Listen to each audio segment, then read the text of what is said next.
সুন্দরবন জঙ্গলে টুনি ও টোনার পরিবার ছিল।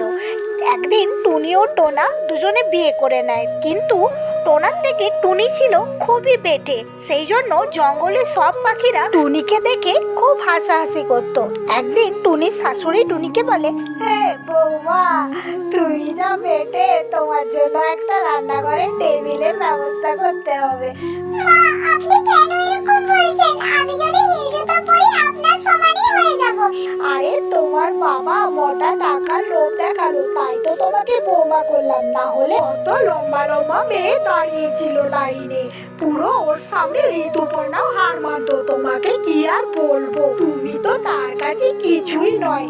মা, আপনি যে এত বড় কথা বলছেন, আপনার ছেলে কোথায় আর প্রসেনজিতের মতো দেখতে। এমনিতে তো আপনার ছেলে আমার সাথে পুরো লক্ষ্মীনারায়ণের জুটি, সবাই বলে। একদিন টুনির পরিবারে সবাই খেতে বসেছে, আর তখন মা মা, আজকের ডালটা তো খুব সুন্দর হয়েছে, আর একটু দাও না।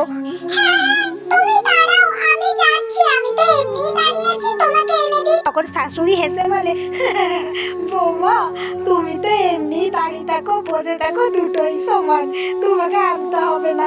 মা, আপনি কেন আমাকে এরকম করে সবসময় বলেন? আমি যদি হিল পরি তাহলে তো আমি আপনার মতো লম্বা হয়ে যাব। আপনি সবসময় আমাকে ছোট করেন। তারপর টুনি একদিন সবজি নিতে বাইরে বেরোয়, আর বাইরে যত পাড়ার কুটকাচালি মহিলারা বলে, বাবা দেখো এদের বউটাকে দেখলে বড় হাসি পায়, বুঝলে? এই তো কি সুন্দর টোনা, দেখতে লম্বা, সবকিছুই ভালো ছিল, তবু কেন যে এরকম মেয়েকে বিয়ে করলো? আরে তুমি জানো না, পয়সার থেকে যারা অন্ধ হয়ে গেছে, ওই জন্য এরকম পেটে পাটকুল বিয়ার সাথে বিয়া দিয়েছে। আর এই মহিলাদের কথাবার্তা টুনি শুনে নেয় আর খুব রেগে যায়। তাই টুনি বলে, আচ্ছা কাকিমা, আপনাদের এত গায়ের জ্বালা কিসের বলুন তো? না তো আমি আপনাদের বাড়ির বউ, না তো আপনার আত্মীয়র বাড়ির কেউ। আমি কেন রেগে যাই? আমার বাবার পয়সা ছিল, আমি দেখতে সুন্দর হই, খারাপ হই, লম্বা হই, মোটা হই, পেটে হই, আপনারা তো কিসে গায়ের জ্বালা? আরে না না বৌমা, আমি তোমার জন্য বলছি না, তোমার শাশুড়ির কথা বলছি। তোমার শাশুড়ির কি লোক! দেখুন কাকিমা, ফালতু কথা বলবেন না, আর আমার শাশুড়ি মায়ের নামে উল্টোপাল্টা কথা বলবেন না। আমার শাশুড়ি মায়ের কোনো লোভ নেই। হ্যাঁ, আমার শাশুড়ি মায়ের তার ছেলেকে নিয়ে কোনো স্বপ্ন ছিল, তাই আমার বাবার কাছ থেকে টাকা নিয়ে সে তার ছেলেকে ব্যবসা করে দিয়েছে। এতে তার দোষটা কোথায় বা ভুলটা কোথায়? আর আপনাদের এত গায়ের জ্বালা কেন? আপনাদের কাছে তো হাত পাতেনি, আপনাদের এত মাতামাতি কিসের বলুন তো? আপনি ফালতু কথা একদম বলবেন না আমার শাশুড়ি মায়ের নিয়ে। এই বলে টুনি ঘরে চলে যায়। তারপর টোনা বলে, এই টুনি, তাড়াতাড়ি রেডি হয়ে যাও, পার্টিতে যেতে হবে।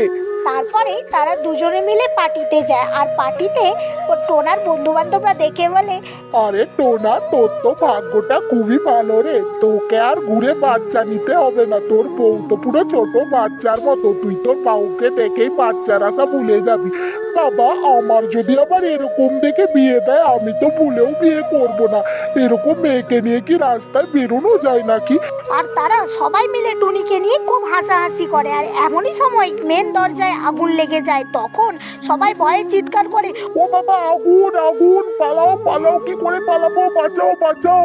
এই বেরোনো যেতে পারে, পিছনের জানলা বা দরজা দিয়ে বেরোতে হবে, কিন্তু আমরা কি করে বেরোবো? বেরোতে তো পারবো না, আমরা তো বেরোতে গেলেই আটকে যাব। তখন টুনি জানলা দিয়ে বেরিয়ে পড়ে, বেরিয়ে গিয়ে আগুনটা নিভিয়ে দেয়। তারপর সবাই তার তারিফ করে, পা টোনা, তুই অনেক কপাল করে এরকম বউ পেয়েছিস। শুধু তোর নয়, তো সবার সাথে সাথে আমাদেরও জীবন বাঁচালো। সত্যি তোর বউকে নিয়ে গর্ব কর রে।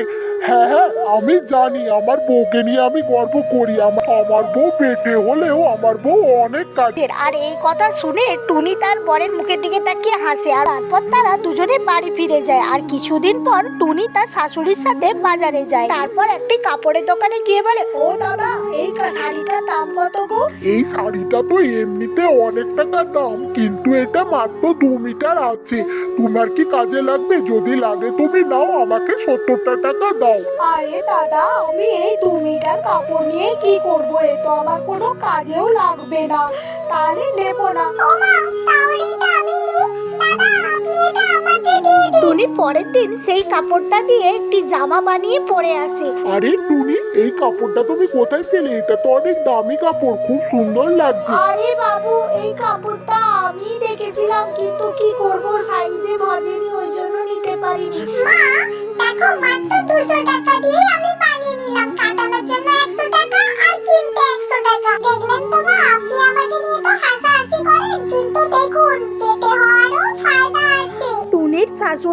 অঞ্জনা আর পাড়া প্রতিবেশীর কুটকাচালি এই নিয়েই দিন কাটতে থাকে। হঠাৎ একদিন ঘরে বসে আছে, তখন খুব আওয়াজ আসে, আরে বাঁচাও, পড়ে গেল রে, পড়ে গেল। আরে কি হলো? তারপরে সবাই গিয়ে দেখে একটি গর্তর কাছে সবাই ভিড় করে দাঁড়িয়ে আছে। আরে ভাই, আমার মেয়েটা পড়ে গেছে, আমার মেয়েটাকে বাঁচা রে। তারপরে সেখানে টুনি চলে আসে, এসে বলে, ও কাকিমা, তুমি এত কান্নাকাটি করো না, দাঁড়াও, আমি তোমার বল্টুকে এক্ষুনি নিয়ে আসছি।